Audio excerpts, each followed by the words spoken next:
dear Carolina, thank you so much. This is rather close. Anyway, all right, off we go. I have to get this close. I have to tell you, I've been having trouble with my eyes, and so I was there today switching glasses and doing things, saying, I can't see what I've written. Anyway, Carolina, it is truly an honor to be here in front of all of you, an exceptional group of women. Caroline, I want to thank you so much. I thought it was 13 years, but it's 12. And we as a group need to be recognized. And when I came to Millbrook, as Carolina told you, in the fall of 2007, it was on my bucket list to have an event that celebrated women at Millbrook. And by that I mean faculty, staff, alumni, and you wonderful parents who had the good sense to send your children to Millbrook. The speakers before me have all been true teaching faculty in the classroom. And I like to think that I and the development team enhance Millbrook's faculty's ability to teach by raising funds for program, for professional development, and their lives on campus and beyond. I love to ask for money. I especially enjoy asking for money in the field of education. There is nothing more important than educating children from pre-nursery through college and affording them the opportunities to follow their dreams, offering them the path to pursue them and to navigate the world that they live in. But I'm going to take you back a little bit and share my journey because I always have had in my blood to give back and try to facilitate change. I come from a family of strong women who were stewards of philanthropy and of causes that we feel strongly about. There were 5 of us growing up in my family. I was number 4 in the lineup, 3 boys and 2 girls. My sister Julia, who is here tonight, is older than me, only by 2 years. Boy, did I learn a lot from her. And could she push my parents' buttons. We went to school in New York. I went to Chapin and from there Purnell. All girls boarding school in New Jersey. I will be honest, I did not love Chapin. At the time, we had A, B, and C groups in academics, so we were in a sense labeled. I was not a strong student in math and science. That said, I can look back now and appreciate the opportunities I had. We recited Bible verses every week in morning prayers and sang hymns which, to this day, I know verbatim. And I can recite from everything from memory, from the Bible verses to the hymns. At the time, Bible verses gave me such angst, as we were tested every week by upperclassmen. And if we didn't know them, our name is read out in morning prayers. From this, I learned accountability, memorization, attention to detail, and speaking in public. Chapin gave me a base of learning. Chapin gave me a base of learning I still carry forward, and for that I'm very grateful. Purnell at that point in my life was my saving grace, and where I spread my wings. First and foremost, I was lucky enough to bring my sports to school. This was huge for me. I have ridden all my life. My parents had bought a place in Millbrook when I was a year old, and as a family we adored doing sports together and being outside. Horses are wonderful teachers. They are sensitive creatures, and every horse I've ever ridden has taught me patience, perseverance, determination, and insight. At the time, little did I know all of this would serve me as lifetime skills in fundraising and working with donors, clients, and organizations. When I went to Hollins College, I was equipped with more confidence and a sense of self, and I had experienced leadership positions at Purnell and was elected by my class when we graduated to the National Executive Committee, which in today's world was an advisory committee to the Board of Trustees. Again, our responsibility was, guess what? Get 100% participation from the annual fund for your class. I was launched into the fundraising world. I loved college. I spent a year in Paris, and while there, became fluent in French, and was lucky enough to do a summer tour that my father insisted I do. I did. I was so mad at the time, because I wanted to come home. But this tour took us through France, Italy, Greece, Romania, Bulgaria, Russia, Sweden, Norway, Denmark. We went through Bulgaria. I think I already said that. Norway, Denmark, East and West Germany, Czechoslovakia, ended up in Vienna. And the reason I really wanted to bring this to light is that back then, Russia, Romania, Bulgaria, they were really communist countries. And it left such an impact on all of us girls who were on that trip about how lucky we were to live in the United States and have the freedom that we had. Because it was scary being in Russia, and we had to be in a group all the time. And it was just another learning experience, and one that I did with a group of women that were strong and appreciated what it meant to be able to first have this opportunity, and secondly, to see these different countries that we went through. This is when I decided art history would be my major. I adored the history of art in these countries and the culture. In addition, I loved our January semesters at Hollins, where we did internship programs. I had the huge opportunity of working at the Met, at the Guggenheim, and at the Museum of Modern Art. These were great times where I could enhance my skills and learn more about a subject I truly adored. I will never forget the dinner that I had with my parents in January of my senior year. And my father looked at me and said, "What are you going to do when you graduate?" And I remember looking at him and saying, "I want to work at an art gallery at an auction house." His face was priceless, because he looked at me and said, "An auction house? What would you do at an auction house?" Well, as things turned out, I interviewed at Christie Sotheby's in Aquavella that year, that January. I kept in touch with them, perseverance, and was very lucky to land a job at Sotheby's and started work 2 weeks after graduation. This was another big stepping stone for me, because I worked in the client services, bidding at auction and working with clients and their collections. We were involved with every sale that went on, from Asian art to decorative arts to paintings, prints, rugs, collectibles, the works. It is a realm where I work with dealers, collectors, museums, and build a stable of clients, very like what we have today in fundraising, except I was spending their money and helping them build their collections. It's fun. One had to have patience, again, perseverance, and people skills to navigate all the different personalities. At Sotheby's, I met my husband, Bill, who was head of the American Furniture and Decorative Arts, the exact department I worked in at the Met. Fate, who knows? But I've always loved American art, furniture, architecture, and paintings. This was a world of great, serious collectors, and it was yet another stepping stone towards building relationships, connections, and working with people from whom one could learn so much. Sotheby's was a tight community, and the opportunity to work with the realm of knowledge and clients was incredible. Now to take another little step back in time, I mentioned the strong women in my family who I witnessed continually giving back. My grandmother Gummy, on my father's side, was a force in the Cleveland community.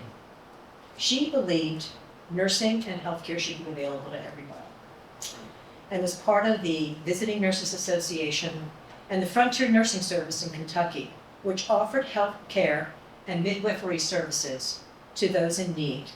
And at that point in time, the only way you got to these women and families was by horseback.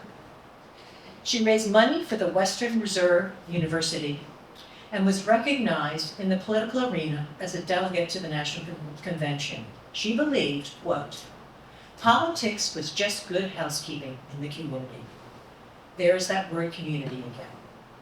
She was appointed to the state welfare as a state welfare director, and she received a paycheck for her work, which at the time was not the norm. She was very proud of this, and it set an example to her and her family that yes, one could volunteer, be a mother, have a job, and get paid. Her two daughters, Kate and Louise, became hugely involved in their mother's and father's interests. My Aunt Kate took on the Frontier Nursing Service. It became it got national recognition, and they moved from horseback to jeeps and were able to reach a far larger realm of people. My Aunt Louise became prominent in the opera world in Cleveland, an interest that both my grandparents had, and she went on to become the first female president of the Metropolitan Opera in New York in 1986 for 6 years, and became a force in the fundraising world in New York. She became a master of the Chagrin Valley Hunt for many years and hunted her pack of beagles on foot. Both my aunts were interested in land conservancy and served on the Fish, Wildlife, and Game Preserve boards in Georgia and Florida. They thrived on helping organizations raise money to make them excel. I have not even touched on my great aunt Pansy, who was the first woman polo player with a handicap. She dressed like a man so she could play polo in an all-male sport. She was a pioneer of sorts and funded children of families of color to attend college and pursue dreams that their parents never thought they would have or be possible. This all took place in Thomasville, Georgia, where her mother and grandmother had gone in the winter. There again, they became involved in the community with healthcare, preservation of land, and education. So I come by the urge to help community and be a part of a community naturally. I have not even touched on my own parents and their huge involvement and interests. My father was the renegade and left Cleveland and moved to New York. He was the one who always told me life is all about connections. Mom and Dad both served on the Boys Club of New York. There were 2 boards, male and female. My mother served on the women's board, raised money, and tutored in the after-school homework help program for the boys. The women's board was the event fundraising arm of the Boys Club, and their efforts played a huge part in the overall operating budget. We have had quite a few Millbrook graduates from the Boys Club education program who were given the opportunity to attend boarding school, and thanks to this program, initiated by both boards for the 3 clubhouses, many wonderful young men came to Millbrook. As a child, I watched my parents give time and resources to things that mattered to them and where they felt it could make a difference. I will not tell you how many weekends we spent as a family at the Andover Inn, where my father was on the Andover board for over 20 years. My mother was involved in the Memorial Sloan Kettering Cancer Center board for 20 years as well. And she enjoyed serving, but the thing that really made her the happiest was the weekly flower program for patients with cancer, delivering fresh flowers to their rooms that gave them joy. Their strength and courage was an inspiration. For my mother, being a part of something that brought a smile to patients' faces gave her purpose and fulfillment. So my journey has been etched with family and individuals that encouraged and taught me the value of hard work, no free ride, and do the best you can. I can even remember my parents telling me that if you get a D in math, it's not a problem. What is a problem is you're not trying, and your effort grade reflects that. So yes, I got involved with the Boys Club. I loved tutoring the after-school program when I worked at Sotheby's, and found the boys missed us if we couldn't show up every week. To feel needed in this capacity and be a small part of their lives was, in a word, special. I wanted to help more and was asked to join the women's board. I was surrounded by a group of the most capable and experienced women, and good Lord, could they fundraise. I would not be honest if I did not admit that at times it was intimidating, but the challenges taught me so much. In the middle of this, after 5 years at Sotheby's, excuse me, Bill and I were the luckiest couple in the world because we had our donor Jacqueline, who is here tonight and has brought us more joy, so many proud moments, and continues to fill our lives with such pride with all her accomplishments.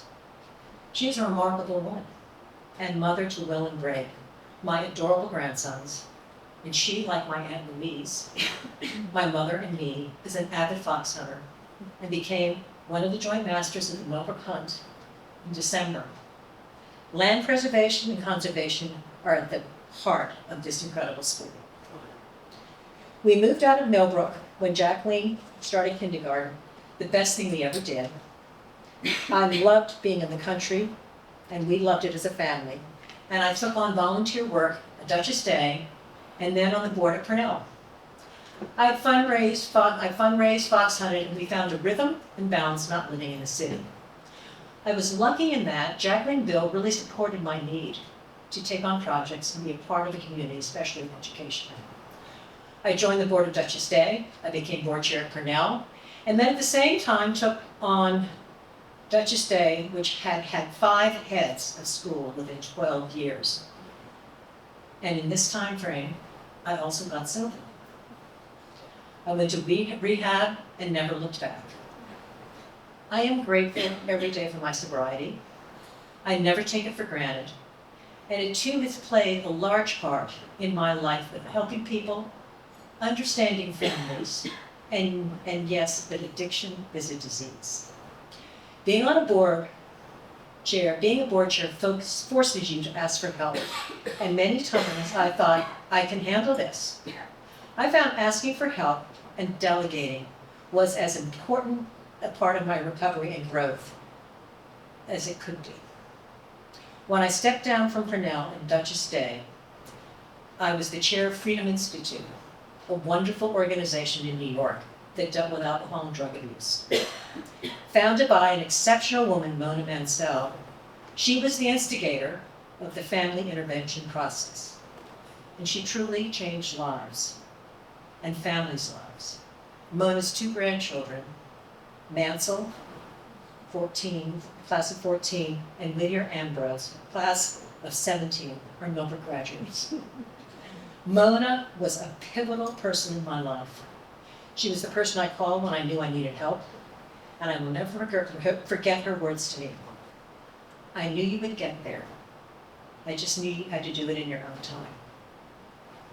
I was lucky enough to have Drew Casertano on the board of Duchess Day when I was chair. His knowledge, support, and advice was immeasurable. He helped me navigate some difficult times, and we did 2 head searches together, one for an interim head, and then the head. This aroused my interest in schools even more and in searches. I loved the process and finding the right fit for the school. It was also the beginning of a friendship that brought me to Millbrook. Drew was a new head. I was the new Duchess Day School board chair. We had schools that had had rough times, and we helped and learned from each other. We had participated in the Calhoun Conference together, which continues to this day for heads of school and their board chairs. It was started by Rick Calhoun, father of Trevor, class of 95, as a safe venue where heads and board chairs could discuss issues, policy, and the running of school from every aspect in complete confidence among the 6 schools present. The schools were like sizes so that the issues were similar: budget, admissions, competition, and challenges. It was a brilliant and a safe place to learn and share and discuss. These experiences in education made me realize why I truly loved volunteering. I really wanted to experience and work with or in a school.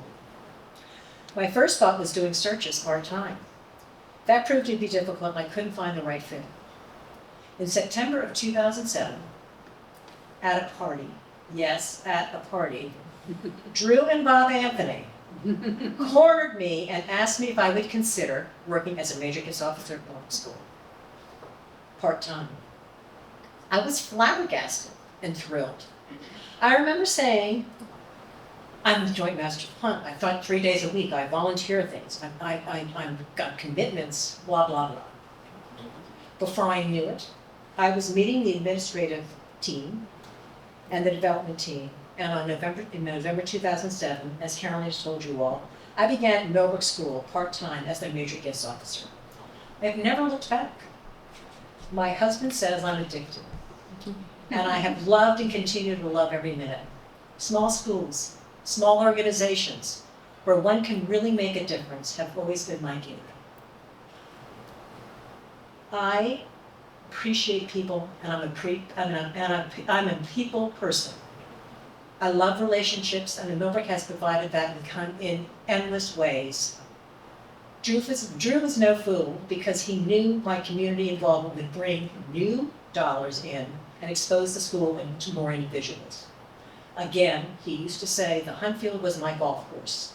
And my first gift was for the Trevor Zoo, an EE4 challenge for endowment. Did I know anyone who could put us over the top with a $50,000 gift? As it turns out, I did. And to this day, the particular family, a local mother and daughter, have touched this school in so many ways, all over our beautiful campus, right down to the maintenance facility. I want to turn back again to the woman who inspired me, my own family, women on the boards I was involved with, and all the women before me who were pioneers in the 20th century, starting museums, influencing education, healthcare, land conservancy, equal rights. They were ahead of the curve and paved the way for all of us. We learned by example, and these strong women opened doors in an era when men often stole the spotlight. They were the impetus that led me to take on and do volunteer work and involve myself in different organizations. They were force. I was 52 when I started at Millbrook. I had watched the school evolve and happily been a part of it. Philanthropy and stewardship. It is not a subject that one can easily taught. You can't memorize it like Bible verses and hymns. But you can learn it by involving yourself in your passion and following that passion, which might become your vocation in life. Those of us who are in development world are teachers of another nature. We ask donors to give back. When I came to Millbrook, Hamilton Math and Science Center was almost complete. It opened in spring 2008. From there, we boarded the Millbrook Philanthropy Express. And I saw the turf field, the softball field, the upper athletic fields, Koningsberger Dorm, squash courts, the amphitheater, the zoo parking lot and bridge, the barn, the maintenance facility, the mill, Casertano Hall, the basement of schoolhouse, the business office and counseling center, and Pulling House, which is continually open to our community. But the great coup was after 5 years in a double wide, our beloved Taj. We moved into Anthony House. That was honoring none other than Mr. Millbrook, Bob Anthony. And that was truly a momentous occasion for all of us, because that also is your home. All of you alumni, that is your home away from home at Millbrook School. I had two mentors on this express train, Bob Anthony and Drew Castrotano, who snagged me at a party. Their knowledge, patience, energy, and devotion to Millbrook led the way. Millbrook is a special place, a community, a family, and its tentacles reach far and wide. Our founders, the Pullings, had a dream, and in the early 1930s, and their progressively conservative school became a reality. I would venture to say one of the strongest and quietest forces behind that dream was none other than Mrs. Golden. In closing, I've come full circle, back to the zoo, where we have a lot to do, but if we have the patience, the perseverance, determination, and insight, it will continue to be Millbrook School's gem across the street, only enhancing what Millbrook School does so well.